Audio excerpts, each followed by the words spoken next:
کارکتەرێکە حزورێکی گەورەی هەیە ناو مێژووی ئەم شارە و کوردستانە و وەکو جەناب باسی کرد جیهانی ئیسلامیش کاک ئەحمەدی شێخ هەندێک خەسڵتی لە خۆیان کۆ کردوێتەوە کە مای ئەوەیە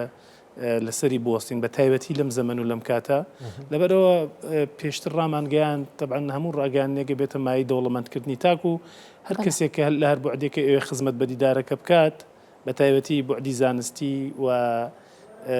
ئەگەر شتێکی تایبەتە بێ خەڵک ئاگادار بێ ینی ئەوە نەبێ بەنهێنی و لە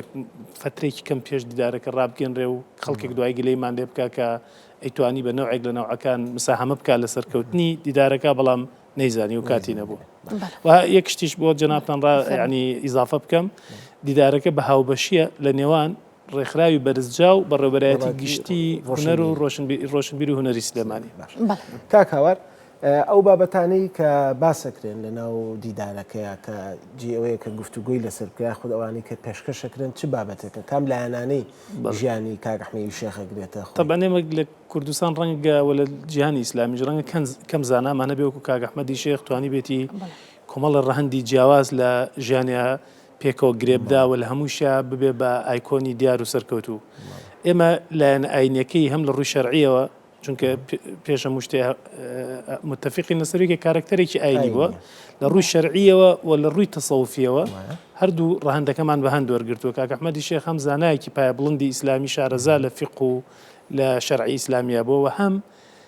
شخصیەتێکی گەورەی ناو سۆفیزمی کوردی و ناو تەسەوفی کوردیە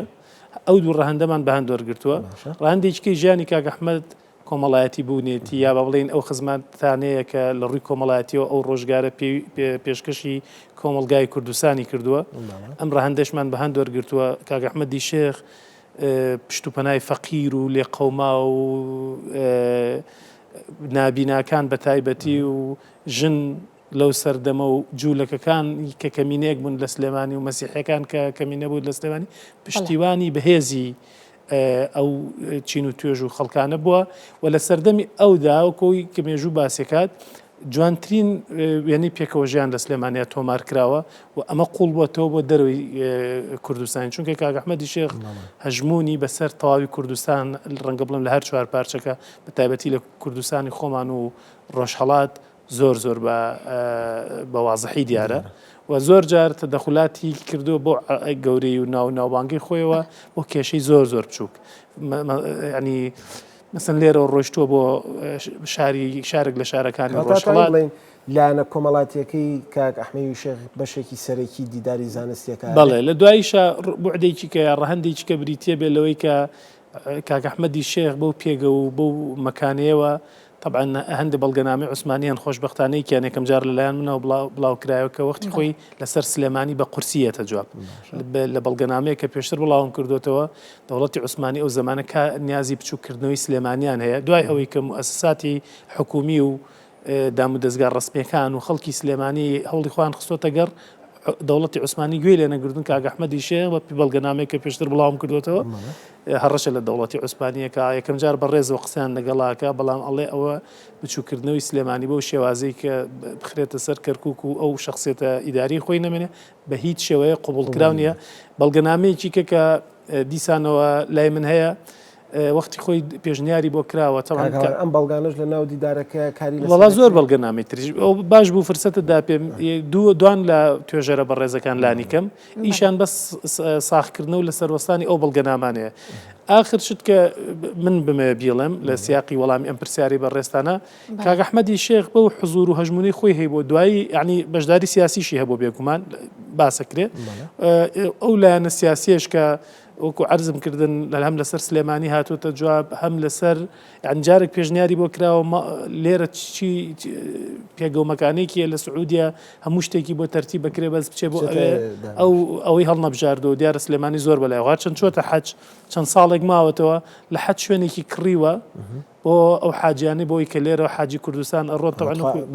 ئەگەر لە مۆزوعەکەش دەنەچماوە ئەو شوێنە ئێستا وەڵڵاهی من زانیاریەکم نییە مابێ خۆزگە ئێمە لە ئایندەیان هەر لایەنێکی کە یعنی دەرفەتی ئەومان بۆ بڕەخسێ بچین بەدوای ئەو بابەتە بکەوین حەقی خۆیەتی کاکاوە ڕێکخراوی بارزجاب بۆ گرنگیجان بە مێژوو کە ئایا ئەوە لە هیچ لایەنێکی مێژوو لەسەر ئەم بابەتە دەدوێن لەم دیدارەدا بێگومان خۆی یەکێک لە میکانیزمەکانی ئیشکردنی ئێمە چەند یعنیەوەی کە بەڕسمی لە پەیڕۆ پرۆگرامی خۆمان دیاریمان کردووە گرتنەبەری چەند میکانیزمێکە بۆ خزمەتی مێژووی کورد و گرنگیدان بە مێژوو یەکێک لە لایەنەکان بەسەرکردنەوەی ئەو کارکتەرە مێژویانەیە کە یەکەم وەکو پێویست ئاوەڕی زانستیان لێ نەدراوەتەوە کە کاک ئەحمەدی شێخ بەم حزوورە گەوری کە لە مێژووی ئێمە هەیەی تا ئێستا محاولێکی زانستی گەوری بۆ نەکراوە یعنی وەستان و باس لێکۆڵینەوەی زانستی لەسەر ئەنجام درابێ ئەوە یەک دووەم بەسەرکردنەوەی ئەو کارکتەرانی کە ئەزانین باسکردنیان بۆ نوبەرامەیان ئەبێتە مای ئەوەی کە لە ئێستاە نەوەی ئێستامان گەنجی ئێستامان خەڵکی ئێستامان جۆرێک لە ئاسوودەی بەدڵ و دەرونیان بگا کاک ئەحمەدی شێخ و ئێمە زۆر زانای کەشمانێر کاک ئەحمەدی شێخ نییە یعنی باسکردنیان گێڕانەوەی چیرۆکەکانیان بەڕاستی ئارامی بەدڵ و دەروونمانە بەخشێ و هەستی و شانازی کوردبوونمان لا بەهێزەکات یعنی ئێمە ئەمە یەکێکە لەو هۆکارانی کە هانی داوین لەسەر کاک ئەحمەدی شێخ وەست ئەگەر یعنی خوایار بێت وەکو ئەوترێ لە ئایندا مەسەلەن مەحوی نەمر بۆ نمونە محەممەد ئەبین زەکی بەک ئێمە لەخوا بەزیاد لە کوردستان و بە تایبەتیش لە سلێمانی و لە کوردستان بە شێوەیەکی گشتی زۆر کارکتەری گەورەمانە ئەتوانین لەسەری بۆ دەوڵەمەنین بزەبێت ئەوم بیرکەوتەوە ئەم بەیانی هەر بەدەم ڕگاوە کە هاتم بۆ ئێرە ئەوم بیرکەوتەوە ئێمە کاتی خۆی ئەو زانایانەمان کە بە هەر هۆکارێک لە هۆکارەکان لە سلێمانیا لە کوردستان چوو بێتنە دەرەوە بوون بە ئەستێرەی زۆر پرشنگدار و خەڵک کەسانی زۆر ناودار لە بابەتی مفتی زەهاوی لە بابەتی مەولانا خالید بنەماڵی حەیدەریەکان کێوکێ بیر لەوە بکەرەوە کوردستان بۆ پێگە جوغرافیەی ئەو کاتە هەی بووە بۆ ژمارەکەمی خەڵکی دانیشتوان ئەم هەمووزانە ئەگەر دەرفەت بڕەخسای وەکو ئێستا دنیا بەیەکەوە بەسترا و دەرفەتی ئەوە بۆ زانەکانی کرد وڵا ئێستا وەکو حاجی قارە فەرمیانە باید دنیا باسی ناوبانگ و بەخشش و داهێنان و پاشماوی زانایانی کوردی بکردە کاک هاواربا بینەوە سەر دیدارە زانستیەکان باسی بابەتەکانمان کرد باسی لاەنە کۆمەڵایەتیەکەمان کرد باسی سیاسەکەمان کرد ئەو کەسانە کێ بن کە بەشداری ئەکەن لە ناو دیدارەکەیە کە بابەتیان دەروی وڵاتی تایە تەنها ناوخۆی جغرافیای کوردستانمان لەبەرچاو گرتووە کاک ئەحمەدی شێخەری سلێمانی نییە هەری کوردستانی باشووریش نییە جغرافیای کوردستانمان لەبەرچاو گرتووە لە دهۆک باحسمانەیە لە کەرکووک هەمانە لە هەولێر هەمانە لە سلێمانی هەمانە لە کوردستانی ڕۆژهەڵات لە چەند شارێک هەمانە لە کوردستانی تورکیا با بڵێن یان با بڵێن باکوور لە محاولاتای نازم تا چەند سەرکەوتووە بین چونکە بەڕاستی کاتەکەی بۆ هەندێک خەڵک کە مفاتەحەمان کردن هەرچەند زۆر خۆشحاڵ بوون خۆشبەختانە ئێمە ڕەنگە دوو کەسی کە هەیە بە سیفەتی باحس نایەن وەکو میوانیان و ڕەنگە لە ناو پرۆسەکە لە شوێنی کات جێگە بگرن دوو بنەماڵی کە و باسی بنەماڵەکان ناگەم دوو بنەماڵی بە ڕێزی کورد یان وەختی خۆی باپیرانیان لە سلێمانیەوە یا لە کوردستانەوە چوونەتە دەرەوەی وڵات و یان چوونەتە سووریا و چوونەتە سعودیا لەوێ جێنشین بوون بە عایلەی علمی زۆر گەورە ئێمە توانیمان نەوەکانی ئەوان بدۆزینەوە هەم لە سووریا هەم لە سعودیا و دوان لە نەوەکانیان کە خاوەنی بڕوانامەی دکتۆران و خەڵک قسەمان لەگەڵاکردن و باس تەبەن کاک ئەحمەدی شێخ ناوبانگی نەبیستراو نییە لە دەرەوە بیستراوە کە باسمان کرد ئیشێکی وامان بەدەستێ بە خۆشحاڵی و بڕیارە ناوە لە دیدارەکە لەگەڵمان ئامادە من یعنی نەوەی دوو خێزانی کوردی کە باوانیان زیاد لە 350 ساڵە کوردستانیان بەجێهێشتووە ئێمە ئەم دەرفەتەمان قۆستەوە بۆی جاری کە بۆیان بڵن وەرنەوە بۆ زێدی یەکەمین جاری باوانی خۆتان و هەستمان کرد ئەوە ئەگەر بۆمان بگونجێ بیکەین بە کللتور و ئەو بنەماڵە و خەڵکە کوردانی کە وەختی خۆی چوونەتە دەرەوە هەوڵ بین پەیوەندیان لەگەڵا گرێبین و بزانین ئەوانی چۆن نتوانن لە ئایندا خزمەتی کوردستانی خۆمان بکەن باشە کاکەواریا واتە پلانتان هەیە لە شوێنەکانی تری کوردستانیش ئەم دیدارە بکەن و ئایا تەنها بۆ کاک ئەحمەدی شێخ ئەم دیدارە ساز ناکرێت ئایا هیچ پلانێکی ترتان هەیە بۆی بۆ زاناکانی تری کوردیش ئەم دیدارانە ساز بکەن بێگومان ئێمە لە کۆبنەوەکانی خۆمان باسمان کردووە وەکو عەرزم کردن هەر کاک ئەحمەدی شێخ نییە یعنی ئێوە دیقەت فەرمون مەحوی بەو حزوورە گەورەیەوە کە لە مێژووی ئێمایەتی یا تۆرە مەحوی نالی لە شعری کوردی بەرە دەرە بزانە چی نقصانێکی گەورە دروستەکە مەحویش یعنی یەکێکە حتا نالیش کەسانێکن لەوانی کە وەکو پێویست ئاوڕیان لێ نەدراتەوە. من دەستخۆشیم هەیە بۆ زانکۆکانی کوردستان لانی کەم ئەم 2-3 ساڵە هیمەتی باشیان کرد، بەڵام بابەتەکە لێرە ئەو نەیە. یەکەم ئێمە درەنگ دەستمان کردووە بەم بابەتە، دووەمیش ئێمە خەڵکمان زۆرە، کەسایەتیمان زۆرە، کارکتەرمان زۆرە. اینجا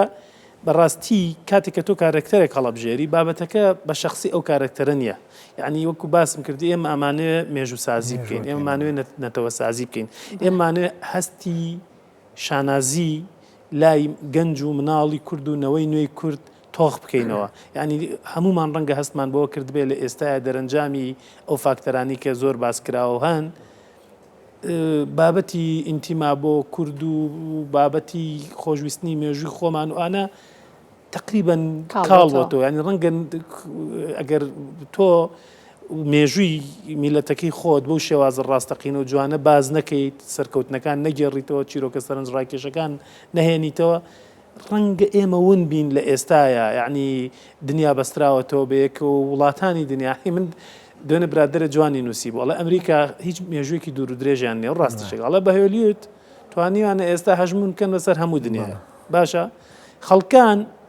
نەتەوەکانی کە لە هیچی نەبوو قارەمان دروستەکەن، پاڵەوان دروستەکەن و لە ژێر هەژمون و سێبەری ئەم پاڵەوان سازیە خەریکی ئیشی خۆیانن. ئێمە ئەم هەموو پاڵەوانەمانەیە، ئەم هەموو چیرۆکە گەورە و جوانەمانەیە کە شایانی گێڕانەوەن، شایانی لەسەر وەستانن، کەچی تا ئێستاوەکو پێویست ڕەنگە هەموو هۆکارەکانیش ناوخۆی نییە. هەڵبەت تەقسیری و کەم ینی ئەوەی ناوخۆی شێ، بەڵام ئیتر فاکتەری خارجی و ژیانی سیاسی کورد و ئەوانە هەمی هۆکارن. گرنگەوە ئیشەڵا لەمە دووە بە هەموو لایەکمانەوە بە دەست پێکێک بوو، بە هەموو لایەکمان من ناڵێم هەر ئێمە ئیشمان کردو، ئەمە یەکەم ئیشمانان ئیشی کەژێ باسی ناکەم بەڵام ئەوەش هەیە. ینی تۆ لە یەکەمیش لە هەنگاوێکی ئەوە گەورەوە دەست پێ بکەیتر خەڵکە چاوەڕێشتی باشتە. وەڵا من هیوادارم، یعنی تەمەناکەم لە ئاستی چاوەڕوانی خەڵکا بین. گرنگە ئەوەیە لە سیاقی ئەو ئیمکانەتی هەمانە لە ئایندا توانی بێتمان جوانترین و باشترین ئەدا بکەین. کاکەوار کاگەحمەدی شێخ وەکو جەنابیش ئاماژە پێکرد، ئایکۆنە لە بواری ئاینە، لە بواری تەسەووفە، لە بواری سیاسیە و لەو سەردەمەشە چەندین نووسەری گەورەی ئەوروپی کە هاتووە لێرەیە ئەگەر مابێتەوە یاخود گوزەرێکی کردبێ بە ناو هەرێمی کوردستان ئەو یاداشتێکی نووسیوە و باسێکی ئەم کەسایەتی کردووە. هیچ لەو یاداشتە کۆنانەشتان هێناوەتەوە کە بتوانن ئیشی لەسەر بکەن لە ناو دیدارە زانستی. من یەک کشتی محەممەد ئەمین زەکی بەگە گەڕمە، باشە ئەوە بێگانە نییە. محەممەد ئەمین زەکی بەگ ئەڵێ لە بیرمە لە ڕۆژی وەفاتی شینێکی عمومی بوو. واتە محەممەد ئەمین زەکی بەگ خۆی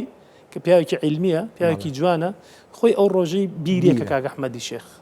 یعنیڵە شینێکی عمومی بوواتە تەواوی وڵات بەبێ ئەوەی تەلەڤیزۆن هەبێ و حکومەت ئیش بک بۆ ئەوە هەر خەڵک خۆشەویستی خەڵک خۆی لەو مستەوایە بووە. ئەوە یەک. نووسەران چیرۆکی سەرنجڕاکێش و سەیرە گێڕنەوە. من ئەگەر بۆکو دیاریش بێ بۆ ئەو بینەرانی کە ئیمڕۆ لە گەڵمان دانیشتون و سیرمانەکەن حەزەکەم یەک دوشتی بەسیط بە خێرایی جارێک کەسێک لە ڕۆژهەڵاتەوەیت لە شوێنێک باسەکە ئەڵێ پیاوێک ژنەکەی عاجز بوون شەڕیان بووە، ئێستا پیاوەکە چێ ژنەکەی واتۆ خەزوری پێی و تۆ توێتی مەگەر کاکەحمەدی شێخ بێن یەگینا نەیتەوە بەڵام تەبعاً ئەوە لە ڕۆژهەڵاتی کوردە مەبەستی ئەو یعنی بەتەمای مەبەوە تەواو ئەم قسەیە کە ئەگاتە بە کاکەحمەدی شێخ بەبێ ئەوەی لە فەیسبوک بڵاوی کاتەوە و ڕسپی خۆی بگرێ ئەو بابەتانە تەبعاً وەکو مەجازە و قسەیەکەم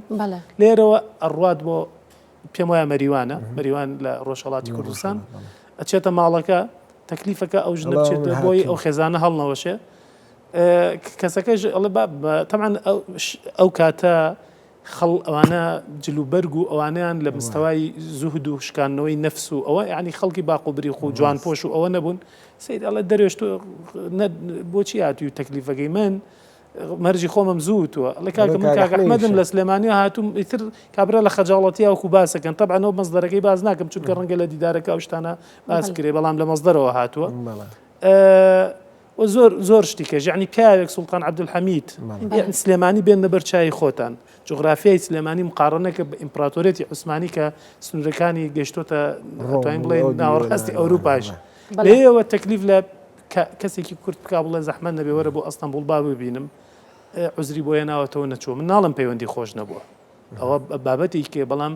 نەچووە پیاوێکی ئەوە دنیا نەویست بۆ زۆر چیرۆکی سەرنجڕاکێشەیە تەمان هەنێکی ئێستا ڕەنگە بیشی گێڕیتەوە ینی کارتان لەسەرم چیرۆکانەش کردووە کە دووبارەی نەبێت بتوانن زیینویان بکەن بێگومان ئەوانی کە یعنی شتی دەما و دەمیش زۆرە بەس ئەوانی کە لە مەسادیرەوە تەبعەوە زیاتر ئیشی باحسەکانیشە بەڵام من خۆم عشقێکی تایبەتیم هەیە بۆ کاک ئەحمەدی شێخ و ینی زۆر خۆشمەوێ بەڕاستی زۆر لە خزمەت سیرەیە بوو باس و بەسەرهاتی ژیانی زۆر چیرۆکی سەرنجڕاکێشتریشێ ئاخر شت کە تۆزێک کەمتر لە بەرنامەکە فرسەتمان ناپی ئەو مەسلەی پێکەوە ژیانەیە کە کاک ئەحمەد کردوێتی بە کلتور ئەو بابەتە جا ئەبێ بە کورتیش پێمان بڵێ من چاوەڕێی پرسیارەکەی جەنا پرسیارەکە هەر ئەوەیە باسێکی لایەنی پێکەوە ژیانمان بۆ بکە لە لای کاک ئەحمەدی شێخ بەس بە کورتی کاک ئەحمەدی شێخ لەگەڵ جوولەکەکان پەیوەندی زۆر خۆشە بووە لە کاک نەوشیروان مستەفام بیستووە خۆم و وەختی خۆی گەڕاویشمەتەوە کە خۆی نازم لە حیاتا مابوویاننا گەڕەکی جوولەکان لەسەر تەوسیە و لەسەر پێشنیاری کاک ئەحمەد دروستەکرێت لەبەر ئەو کاتاڵێن سێبەری ماڵە جوڵەکە نابێ بەسەر مسلمان تەبەن کۆمەلگا فەقیر بوون و ئاستی خوێنەواری خراپبووانە کاک ئەحمەد بۆی کێشە دروست نەبێ ئەو دەرفەڵێ و جوولەکەکان بە لەو گەڕەکە گەڕێکی تایبەت بەخۆیان ئەوم لە کاک نەوشیروان مستەفا بیستووە کاک ئەحمەدی شێخێکێ لە بووکەکانی مەسیحیە ینی کە مناڵێکیانە بێ وەکو پێشتریش بە ڕێز دکتۆر مەحسین عەدی باسی کرد یانێ ناوێکی ئیسلامیانی لێ بنێن کاک ئەحمەدی شێخ ئەڵێ ناوی بنێن عیسا وەکو حرمەت و ڕێزدانان بۆ ماڵی خاڵوان و باوانێن تەبەن ئەو عایلە بە ڕێزە مەسیحی وەکو بیستومە هەمان عایلەی ماڵی کەریمی ئەلەکەن کە ماشەڵڵا ئەوان خاڵانی پێگەیەکی گرنگی جوانن لە سلێمانیا لەسەر دەمی کاک ئەحمەدی شێخ جوولەکە و مەسیحی و نەقشبەندی و قادری بیرمان دەچێتەوە هیچ کێشە و هیچ مەشاکیلێک لە نێوانیانە نەبووە زۆر چیرۆکی کەژێ هەڵەگرین بۆ دیدارەکە ئیشەڵا من زۆر سوپاسی ئەوەکەم تەبعا نازم کۆتایی هات بەرنامەکەیان نە بەڵام زۆر سوپاسی ئەوەکەم کە ئەم دەرفەتە دروست بوو بۆ ئەوەی زیاتر ئامانجی ئیشەکەی خۆمان بەکوتی دەمێ ئەو بپرسم ئایا ئەم دیدارە چەند ڕۆژ بەردەوام بێ هێندە چیرۆکەکان زۆر بۆ هێنە باس و خواستەکان زۆر بن چەند ڕۆژ ڕاستەکەی ئەمە دیدارە و دیدار لەبەروی دیدارە تەنها یەک ڕۆژ بەردەوامە بێ و لەبەرەوەی ئێمە ئەمانوێت ینی چۆنڵێ تێستی توانایی خۆمان نەمەنە شتێکی کرچ و کاڵ بکەین و درێژی بکەین و ئەوانە ئەم ئیشە ئەەکەین بە قیاس بەڵام ئەم ئیشە مانای ئەوە نییە کاک ئەحمەدی شێخ لە ئایندا ئێمە یا غەیری ئێمە ئیشی کەی بۆ نەکەین پێشکەشەکرێ لانی کەم 12 بەحسی زانستی لانی کەم تاکی خەڵکەتوانێت ئەو نووسەر ئەو کەسایەتیانە بتوانێت بابەت بنێرن ئێمە لیژنێکی زانستیمانەیە بەڕێز دکتۆر سەباح بەرزنجی بەڕێز دکتۆرە بوشرا کەس نەزانی بەڕێز دکتۆر حەمید و چەند مامۆستایەکی زانکۆ کە ئاستی زانستیان زۆر بەرزوو لایەنە زانستێکی ڕاستێکی ئەوان سەرپەرشتیەکەن من تەداخلی تیان ناکەم بەس ئەو نازانم بەحسەکانمان لە دەرەوەی کوردستان لە ناو جوگرافیای کوردستان و لەسەر ئەو ڕەهەندانە ئیشیان کردووە و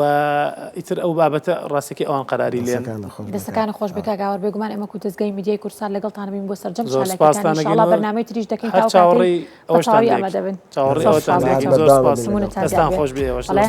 سواز بۆ هاوا شێغڕۆڤ مێژووی جێگری سەرۆکی ڕێکخراوی بەرجاکە ئەمڕۆ لە ستۆدیۆ لەگەڵمانە بوو ڕاوی بەرگە و بابەتەکانمان لەگەڵ کۆسار پێشکەشکردن خواتان لەگەڵ هەر شاد بن.